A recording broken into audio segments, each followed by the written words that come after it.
এখন আমি আপনাদের পেন্দি লাগায় দেখাবো যে তলি প্রথমে যেটা ভাঙছি আমি তলি কিভাবে মিছিল দিতে হয়। সেম এর আগে যে ধাপা লাগাইছি ওই ধাপার মতো করে মিছিল দিতে হবে এবং এইটার সাহায্যে আমরা উপরে যেখানে মিছিল না ওঠে টেনে টেনে মিছিল দিতে হয়। এটা একটা ফাইবার। তো আবার সেম ওইভাবে আঠা লাগাই দিতেছি খেয়াল করে। দেখেন এটা ছুটবে না, অনেক শক্ত হয়। যেখানে যতটুকু পরিমাণ অনুযায়ী আমরা আঠা লাগাই দিই। তো এখন দেখেন কীভাবে লাগাইতেছি। এখন একটু তলি সেট লাগাইতেছি। এই যে আপনাদের একটু সোলো করেও দেখাই দিলাম। হ্যাঁ, এখানে ডিস্টার্ব যাইতেছে না, দেখছেন? আগে যখন ধাপা লাগাইছি তখন শুধু ডিস্টার্ব যায়।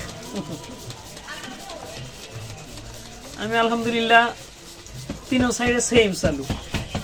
ওই পাশেও 2 মিনিট লাগে, মাঝখানেও 2 মিনিট লাগে, লাস্টের ভাগ লাগাইতে গেলেও 2 মিনিট সময় লাগে।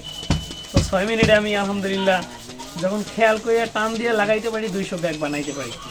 অনেকে আবার কি করে, আমি 6 মিনিটে 200 বানাই আর 30 মিনিটে 1000 বানাই। সারাদিনে দেখা যায় 20-22 হাজারের হিসাব করিয়া ফেলায়। তখন দেখা যায় ভাই আপনি এত টাকার কাজ করেন, সারাদিন এভাবে কাজ করা যায় না। আমরা কত টাকা ইনকাম করি এই ব্যাপারেও চ্যানেলে অনেক ভিডিও দিয়ে আছে, একটু দেখবেন তাহলে পেয়ে যাইবেন, সমস্যা নাই। আমার কিন্তু প্রায় পেন্দি লাগানো শেষ, আর মাত্র 30 পিসের মতো সম্ভবত আছে।